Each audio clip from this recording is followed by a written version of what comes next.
Sneakers and Cleats, the podcast. Welcome back to the Sneakers and Cleats podcast. It is Monday, September 23rd. This is episode 136, and we're going to talk a lot about the Dallas Cowboys. Luis, why don't we play that open real quick, the SOT compilation of such a terrible day. I don't know that we're quite ready to go up there. No, I'm very disappointed that we got beat today. Us as players, we've got to be more professional.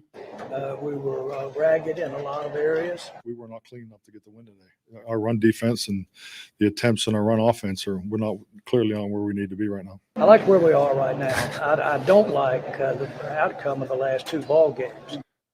I like where we are. I don't like where we are. I don't think anybody knows exactly what they're saying on this topic, but I think one thing's for sure: the Cowboys are 1-2 and looking for answers after a game yesterday. Matt Roy, Don Harris, Chuck McGinnick on tap to talk. I'm all not about short. Matt's just a gargantuan of a human being. We have to say this 6'9", 285. That's also not true. We have to say this. We have to say this every podcast now. Yeah. I'm called the Mountain. I'm gonna get down to like 230, and he's gonna be like, "All right, he's 345." Anyway, what's up, guys? How's your weekend? What's up with you, Great. Matt? We were here, Matt. Yep. I was not here. I was watching the Broncos get their first win, so that was fun for me. I believe they might be better than the Cowboys at this point. The Cowboys are just awful. But we got a lot to talk about. We're going to talk all about the Cowboys, talk about UTSA beating Houston Christian, maybe a win like that, getting their season going in the right direction. Plus, high school hype squad for week 5. Got a good matchup this week between Stevens and Taft, so we'll talk about that a little bit. Plus, TNL top 10, disappointing loss for Steele. So we'll get into all that and more. I want to get to our trivia question first. Has to do with the Cowboys. Obviously, with the loss to the Ravens, the Cowboys start their season 0-2 at home for the first time since when? 0-2 at home for the first time since when? That's the question. Get to the answer here in a little bit. Chan Gailey. That's what I'm thinking. What year is 2000s? Chan Gailey? I don't remember. We'll get to it here in a little bit. I wanted Dave Campos. I wanted to give you guys a little bit of a stumper today. So if you get this right, though, that'd be good. If you watched Maximum Sports on Friday, this past Friday, you would know the answer. Just saying. Tune in. Ravens defeat the Cowboys 28-25 in a game that was not as close as the final score indicates. Dallas starts 1-2 for the first time since 2020. And I remember on Thursday and last Monday, we didn't come in with a panic meter very high. I believe you guys each said 1 and 2. My panic meter is about a 7 or an 8 for this team because to me, they lost this game 6 months ago, not yesterday. Yeah, that makes sense because they didn't address the two big problems, running the football and stopping the run. We're hearing that everywhere, right? We're hearing it at UT. We're hearing it Jeff Traylor. We're hearing it in the pros. If you want to have a dominant football team, you got to control the line of scrimmage on both sides. You got to run the football and you got to stop the run. The Cowboys did absolutely nothing to get better at running the football. Perhaps got worse, letting Pollard go, signing Zeke, counting on Dowdle, running back by committee. We haven't seen Dalvin Cook, and stopping the run. Is Mozzie Smith on the team? I know they drafted a guy. They went out and Jordan Phillips got hurt, so they went out and got Carlos Watkins. Linville Joseph. Come on. I mean, they think that it's just magically going to happen. And all this business about, oh, we're right there. We just need to stay in our gaps. No, they don't have the talent. They don't have the talent to stop the run. And although 13 playing yesterday a lot more snaps, he was all over the place. He was. And for all of Micah Parsons' bravado, and I know he's been really good early in his career, he's not popping to me on tape. I'm not seeing a lot of Micah Parsons plays. When he was chasing Lamar Jackson yesterday, Jackson was faster and outrunning him. Not impressed with 11.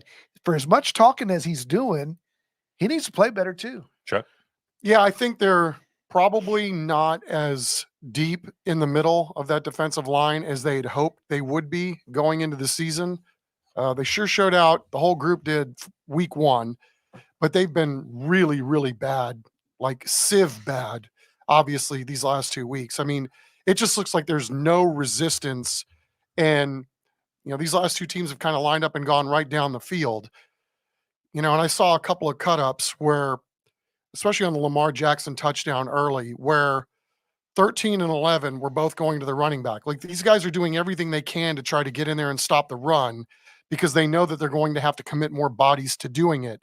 But while that's going on, you've got an elite level quarterback that can rip that RPO and get outside, do whatever he wants to do. I mean, it's a mess, to say the least, right now.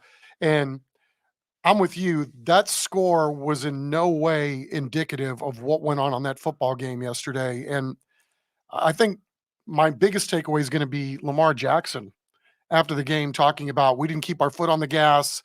You know, we basically played to run out the clock. And then he was also pissed, you could tell on the plane ride home, that they should have really, really stuck it to the Cowboys, because even with as bad as that defense was yesterday, there was a chance that they could go and steal a game at home. And so I think for the Ravens, they probably learned a lesson from that game yesterday too. But to your point about this having been won and lost in the offseason, I don't think that that's not accurate, because it was. But what I have a problem with is this notion that, you know, well, we should have signed Dak earlier. We should have signed CD earlier. We should have done all this stuff earlier, when we know for a fact that these agents, talking about 88s in particular, we're talking with the agent of the guy in Minnesota and the guy in Cincinnati. And these guys are setting the market, right? And they're not going to sign until they're ready to get exactly what they're looking for. So now, bigger problem is, you've got all your guys under contract. Whether you got them late or early, this was going to be the same problem, I would argue, regardless. Now what? Yes, you can't go get a star running back during the offseason, because the money's not only spoken for this year, it's spoken for next year and the year after. It's going to lighten up a little bit because now these guys are under contract. But ultimately, they're just kicking this can further down the road, like they would have had they not re-signed Dak. There would have been $40 million in dead money underneath the cap. Their hands were tied in a lot of ways because of the previous deal to Dak. So, you know, at some point, I think fans are going to have to move past this. We didn't sign this guy. We didn't do this. This needs to be on the players that they do have on the field. And that's, to me, where most of the negative inertia belongs, especially after getting their butts whooped 2 weeks in a row on defense. Here's why I disagree with you. The guys that they put on the field are decent enough to beat teams like the Giants, the teams that you play, the Ravens, the Niners, the Packers, everybody else. You can't beat those teams because the front office has set this team and this coaching staff up to fail. If you got did you know that they have $24 million in cap right now? Yeah, $24 million. Is that for this year, or is it That's for next this year? This year, they have $24 million because they've restructured Dak's deal after he re-signed. They restructured and got some money off of CD's deal. They restructured some other guys. Now they have $24 million. Those deals, those things could have been done in March. But because you didn't do them in March, you now have Jerry saying, oh, we can't afford Derrick Henry because he was $9 million guaranteed. Well, you have a third string quarterback who's $5.3 million guaranteed. And then you had to pay a signing bonus to Dak for $5 million in March. That's $10 million right there that you can save and should have and could have given to Derrick Henry. Do you the frustration there is real. Do you think Derrick Henry would have made a difference yesterday in that football game? Absolutely. I think that their running back situation is much bigger than a lot of people are That's fair. I mean, to this point, I can't argue against that. But if that had been a back and forth football game, the Cowboys would have lost that game yesterday. But also to the paragraph. It's not just Derrick Henry. It's guys that can help on your D line. It's guys that you can come in and get someone who's 6'4" and 330 that can help you actually stuff the run, or a linebacker that is rangy and can move back and forth. Obviously, Overshown is, but he's the second-year player coming off an ACL injury. So it's that $24 million could have been put to good use this offseason, and they didn't have it because they didn't re-sign their guys when they could. It's front office malpractice this offseason, and that's what led to these losses, and we shouldn't be surprised by these losses anymore. Well, I think going into the season, we knew that there was a talent deficit on this roster. They shine at 3 positions. You know, they got a great linebacker, they got a great receiver, and they got a great quarterback. But the rest of their team is either young and could be great. I mean, 60 could be a great player someday, and 13 could be a really good player someday. 21, will be a good player someday when he learns not to try to tackle Derrick Henry. Did you see Henry just manhandle Well, Caden Carson? You just throw him to the turf like he was a fourth grader. Derrick Henry's 6'3", 250 He's at a- running back. He does that to a lot of people. He He does. could do He that to does. me. They had every one of their guys running the football yesterday had a over 6 yards per carry. I'm talking about the three big guys, the two running backs and the quarterback. So no matter who was going to run the ball yesterday For the Cowboys, right. was going to be had a good day. But the We'll just Cowboys, leave it at that. but that's true. That's true. That's two things can be true. And that's why we're talking about both of them. You got to stop the run. You got to run the football. And the Cowboys have a huge problem running the football. They can't run the football, and that's putting their offense in tough spots. And why I say it's malpractice by the general manager and by the front office is because you knew those were problems coming into the season, and you did nothing to fix it in the offseason. They were all in. All in on a the 1-2 young guys. record and not being able to do Rico anything. Dowdle's going to beat Derrick Henry. What are you talking about? I don't even get started on the all-in thing. It's just when you come into a season and you can't do anything that you didn't fix anything. The reason that you lost that Green Bay game is because you couldn't stop the run. You couldn't run the football, on top of a lot of other things, as you well know. No, you're right. But when you come into this season and those are still your two biggest issues, you're either your coaching staff or your front office didn't do their job. And in this case, it's the front office. Well, we heard it all off season. The rumblings from people like Clarence and writers up in Dallas that McCarthy felt like he was being set up to fail, and there were some real frustrations from the coaching staff about the lack of addressing the needs of the roster. So I don't think we should be surprised. Well, it's a long season. It's week 3, and we're acting as though nothing is going to get fixed from this point on, or from last week to this week. And maybe that's true. Maybe it doesn't happen. But let's see. I mean, part of McCarthy's genius, in my opinion, over the years is he's gotten the most out of younger players, especially by about the midway point in the season to then the end of the season, to coaching up guys. And that's part of what Zimmer was brought in to do, and part of what McCarthy has to now prove again based on what they have on their roster. They've got the highest paid quarterback. They've got the second paid highest receiver. They got a guy 11 that's going to be paid in that realm in terms of highest paid non-quarterbacks in football. How do you squeeze all those guys in? Because fans are rumbling and, all the other stuff that's going along with not having CD and Dak signed and blah, blah, blah. I mean, this is their bed. They've chosen this path. They're putting their eggs in very few baskets, and now it's up to those other little baskets to get along with the program. What I think fans need to realize now is that this is going to be the norm. You have 3 guys, once Micah is signed, you have 3 guys that are going to be taking up almost all of your salary cap, half of your salary cap. So you have to skimp everywhere else to make sure that those guys are paid. And if you want depth on your roster, you have to hit on 100% of your draft picks from here to the end of Dak's contract. If you don't hit on them, you're going to have gaps like this in your team and in the talent of your team. Your defensive line is going to get hurt, or is going to be lacking. Your offensive line is going to be relying on rookies like Cooper Beebe and Tyler Guyton, who might be good, but you might not even be able to re-sign those guys in 4 years because of these deals. This is what the Cowboys are now and will be for the next 4.5 years. That's fair. And the youth is rearing its ugly head. So my question is, who was Dak talking about on the podium? We got 2, or do we have a dissension problem? You got Micah going after D-Law and the rest of the defense on the sidelines, and D-Law is coming back with him with shut the blank up over and over again. Those two are going at it.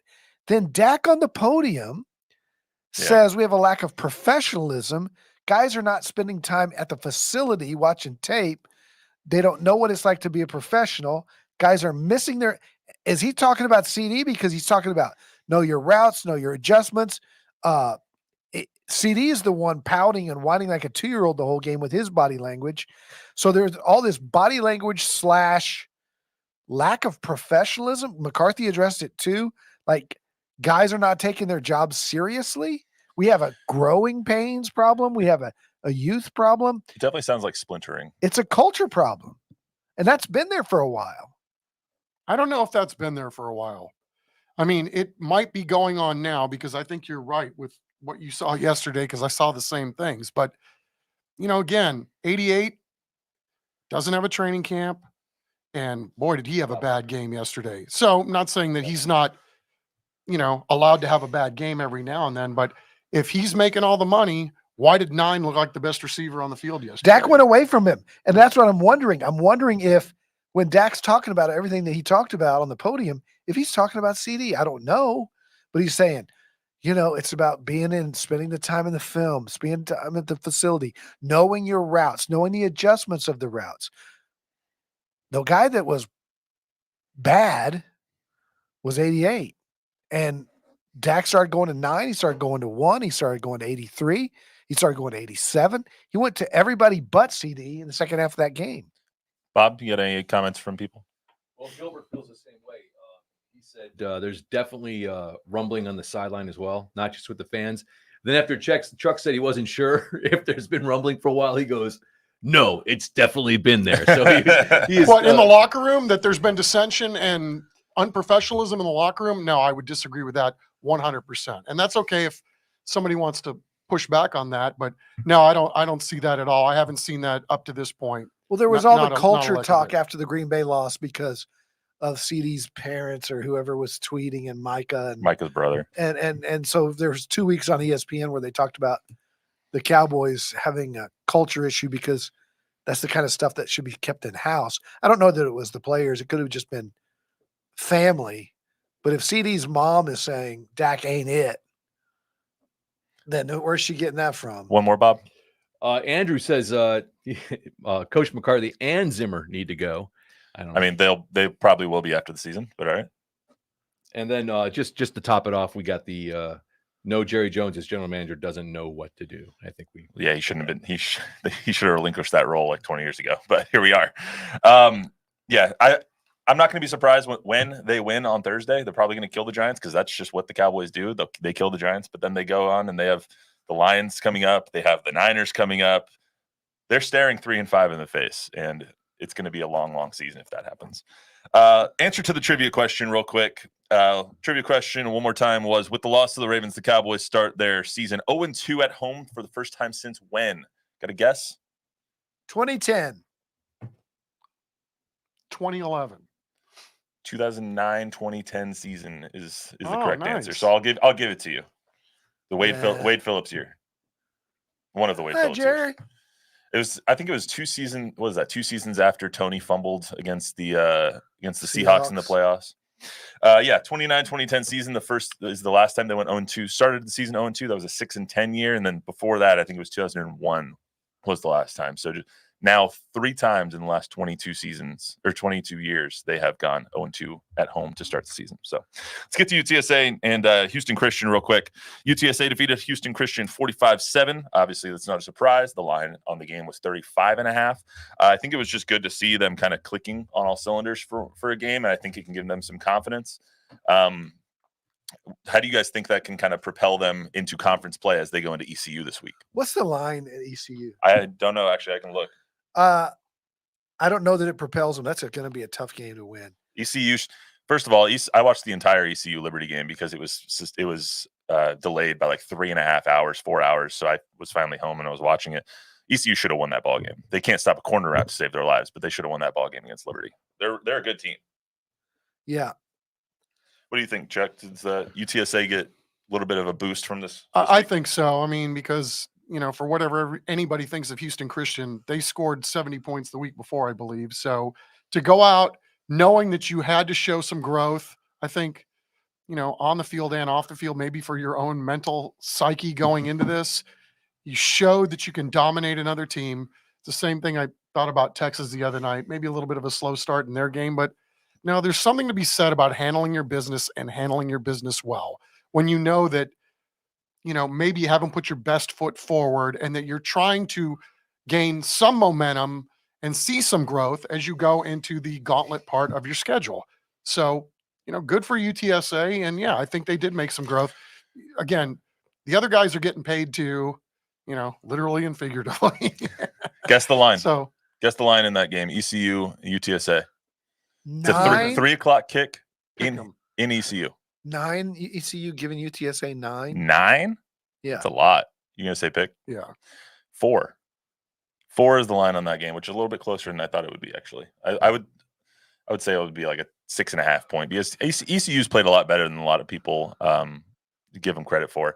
Someone who is going to give Jeff Traylor a lot of credit, or give ECU a lot of credit, is Jeff Traylor. Let's hear from him what he said on about ECU Saturday.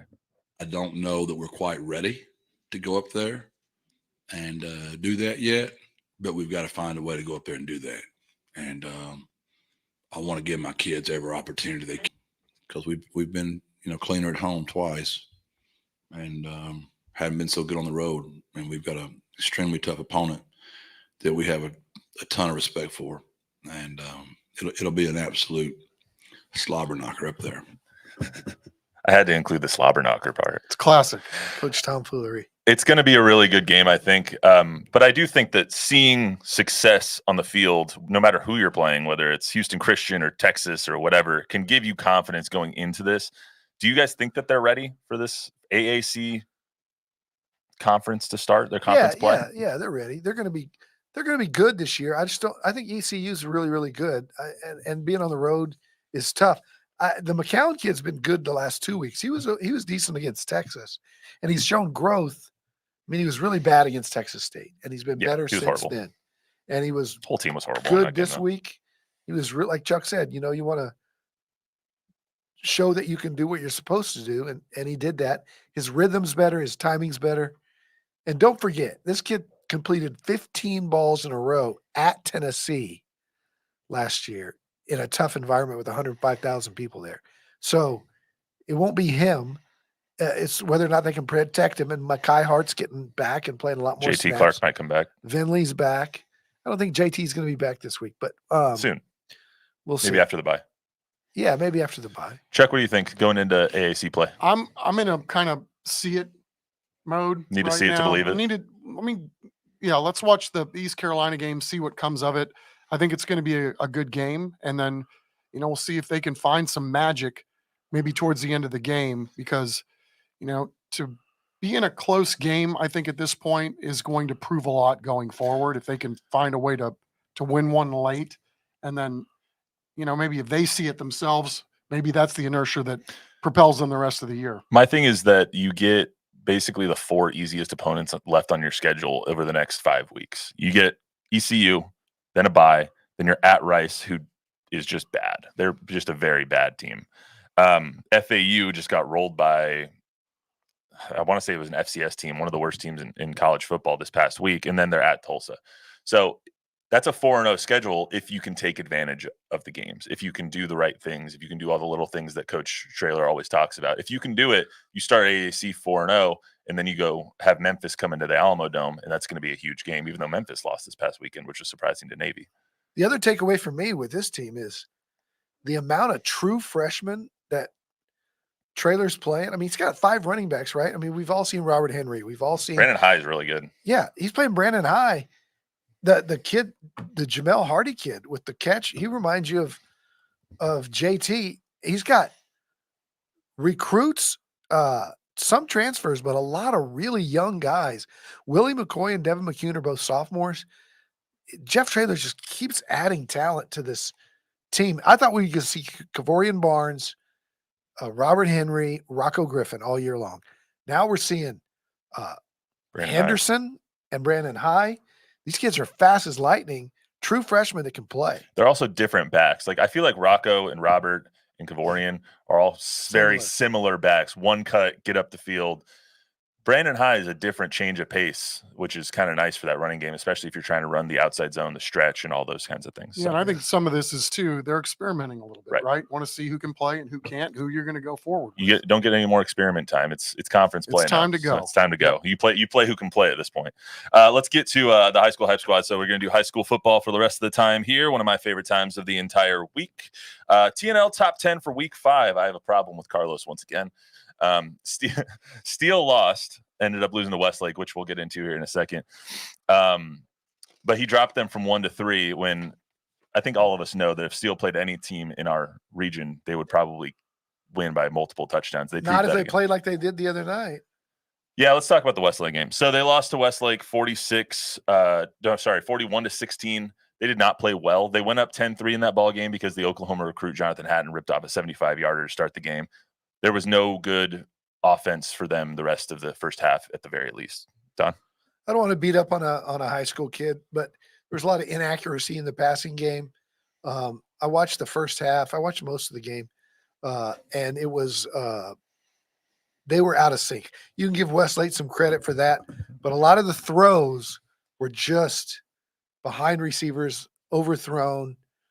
And to me, I was surprised they didn't target their best two guys, Royal and Jalen. Capel and Cooper. Yeah, Jalen Cooper. Yeah, they were going to number one, a little kid. I don't know, but they kept going to him time after time, and missing him. A lot of easy throws that were missed. So they were rattled. Were you surprised at all by the final score of that game? Because I think we were like, all right, we're going to see if Steele has what it takes to maybe make some noise in the 6A playoffs. And after that performance, I think it shook my confidence in them just a tad. I think Westlake Wright coming off a loss too. And, I'm sure there was a little more motivation for them at this point. Let's see how they respond going forward. You obviously know what this might look like if you get deep into the playoffs. And so they're going to have to be better and maybe have to play differently.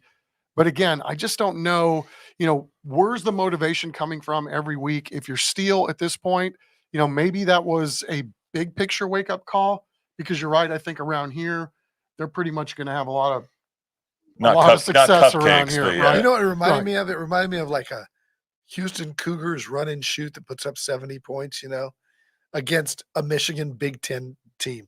And Westlake just smash Out physical them. Yeah, won the line of scrimmage, both sides of the ball, just pounded it down their throat. There was no stopping them. And then the pressure they got on Warner from the defensive front, they were just bigger, stronger, faster to me. One other surprise we'll get to here in a little bit, but Smithson Valley beating Bernie Champion 42-10 was also pretty eye-opening to me, especially because we know Blaine Ellis's squad is always up for the task there. So let's get right into the TNL Top 10. Piper, number one this week. I don't blame us putting Piper number one. They might be the best 5A team in the state. I think they're 9 right now, or 11 in the Campbell rankings. They're playing Smithson Valley this week. It's going to be 2 of the top 16 teams in the state for 5A D1, and it's going to be just a banger this week in Piper. I'm pretty excited to see that game. At the University of Piper Stadium. Of Piper. Yeah, man, that place is awesome. Piper, I feel like we say this every week. Nick Rogers and that team is just unconscionably good. Nick Rogers is a heck of a coach. Absolutely. Alamo Heights, we saw pretty up close and personal this past week.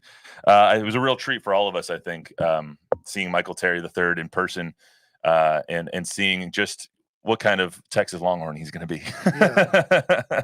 What'd you guys think of Terry, and what'd you guys think of Alamo Heights this past week? They were on TNL this week. They beat Clemens 38-19, if anybody didn't see that. The thing that impressed me most about Terry is that he's loving high school football. He embraces physicality.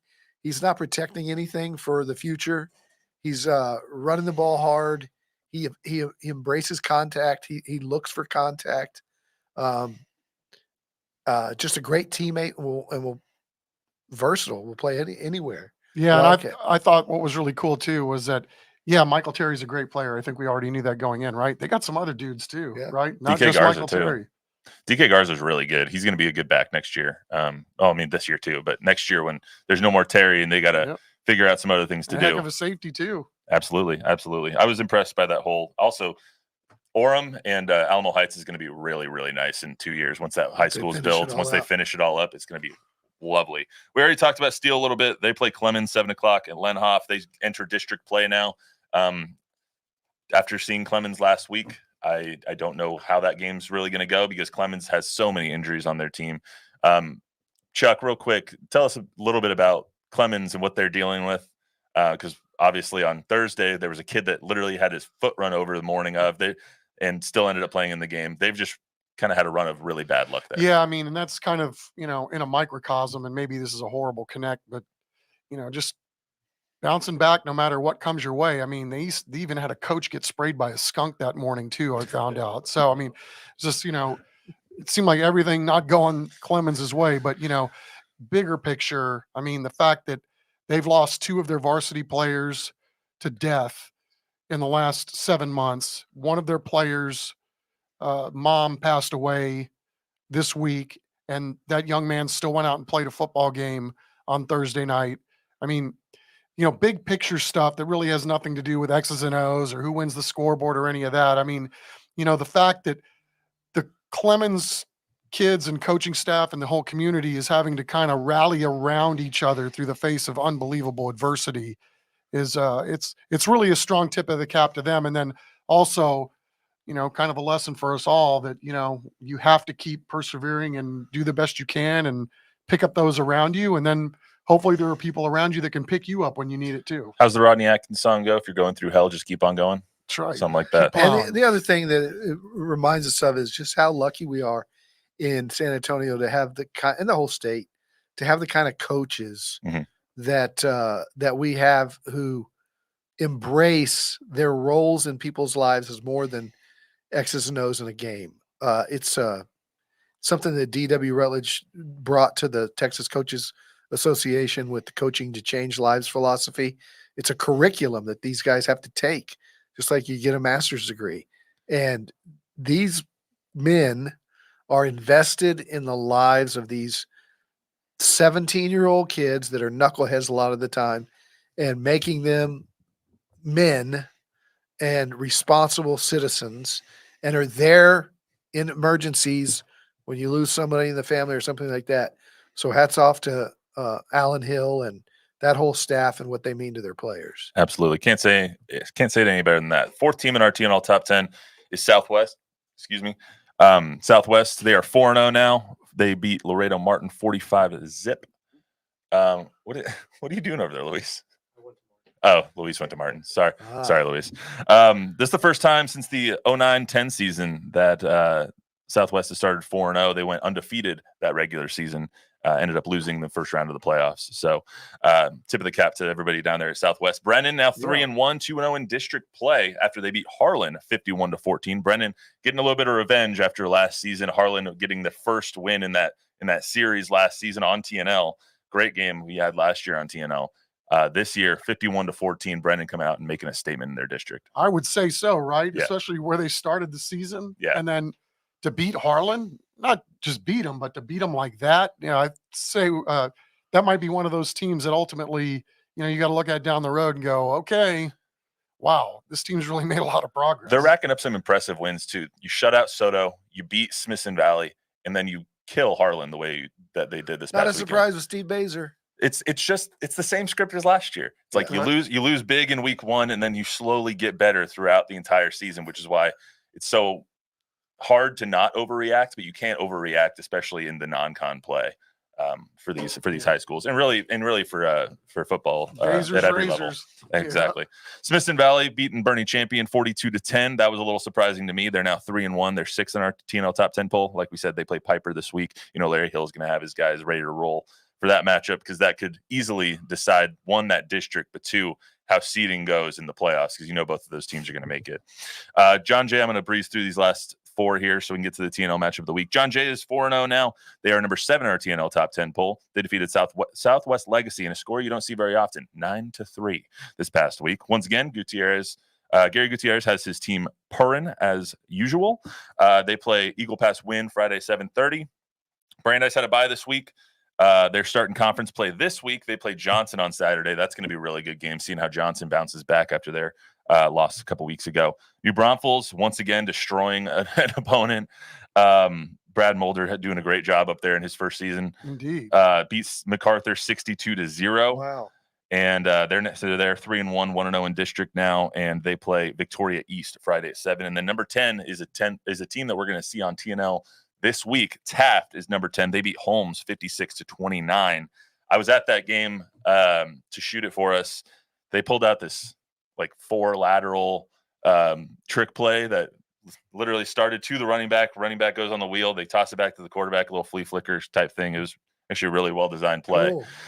It's one of our plays of the week nominee. One of our plays of the week nominee. You can go to news4.com, news4sa.com, and vote for that.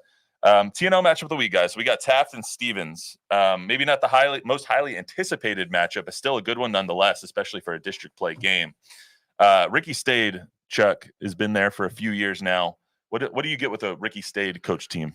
Well, this year you're getting they're going back to their culture roots. He really wanted to concentrate on rebuilding what he brought when he got there, really make an emphasis on, making sure they're behaving, playing, everything that goes along with being a Taft football player the way they did when they came up. And I think the most fascinating thing about Stade and what he's done is there've been a bunch of his coaches that started with him here that have now gone to other schools and are doing the same thing and are automatically seeing the results. So, if I wanted a guy to come in and build culture or even rebuild culture, I think this would be the guy that I would immediately look to right off the bat. He could flip it. Both guys. Boykin's the same Yep. way.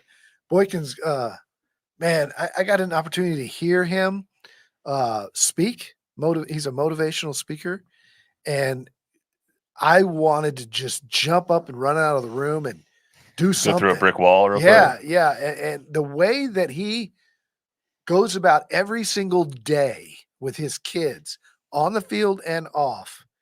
If I'm a parent, I'd want my kid playing for Anthony Boykin. Let's hear from Coach Ricky Stade first before we get to Mr. Boykin. Before the season started to now, you're 3-1. What have you learned about these young men that you're coaching that maybe you didn't know heading into game 1 of the season? I don't know if I didn't know it, but I learned that we can fight. I learned that we can handle some adversity because we've been in some crazy games. A lot of that because of our own doing. But we always find a way to continue to fight, and I'm proud of them for that. It seems like since the Eagle Pass game, it was like you guys have really kind of started to go ahead and find your rhythm. Are you kind of seeing that the rhythm, the offense is starting to come together, the defense is starting to play a lot better? Are you starting to see that on film? We finally put 2 halves together of football last week against Holmes, which we hadn't done all year, and that was the ask. Obviously, is we've had some good first halves and some bad second halves and so forth. So we're just excited to put 2 together and play a cleaner game, both offensively and defensively. What are going to be some of the biggest challenges now that you're going to face against the Stevens team, which record-wise doesn't look good, but they've still got the athletes over there, and it's still a good game? The style of play, they're going to make it ugly, going to muddy it up on offense and try to drag you into their type of game. And we got to play our game at the end of the day. And no matter what they do, we've got to dictate the circumstances and the way things go. And obviously, you're no stranger to this, but on TNL, everybody gets to see Taft football again and what that brings. And how special is that for you guys? Super excited. Great opportunity for the program, for the community, for these kids. It's just, to be on TV, it brings a little extra juice to the game, to the kids. And so, you know what, we're always ready to go out there and put on the show. Always good to hear from Coach Stade. As far as Stevens goes, I almost kicked over my water. That would have been bad. As far as Stevens go, they're coming off a bye. They're 1-2. They beat Holmes 2 weeks ago as well. So one common opponent for these guys. How helpful is a bye in it's kind of in high school when you kind of had 2 weeks to prepare, one mentally for district play, but 2 for one opponent as you guys are coming in? Well, also if you're 1-2, I think it's helpful to reset, Mm-hmm.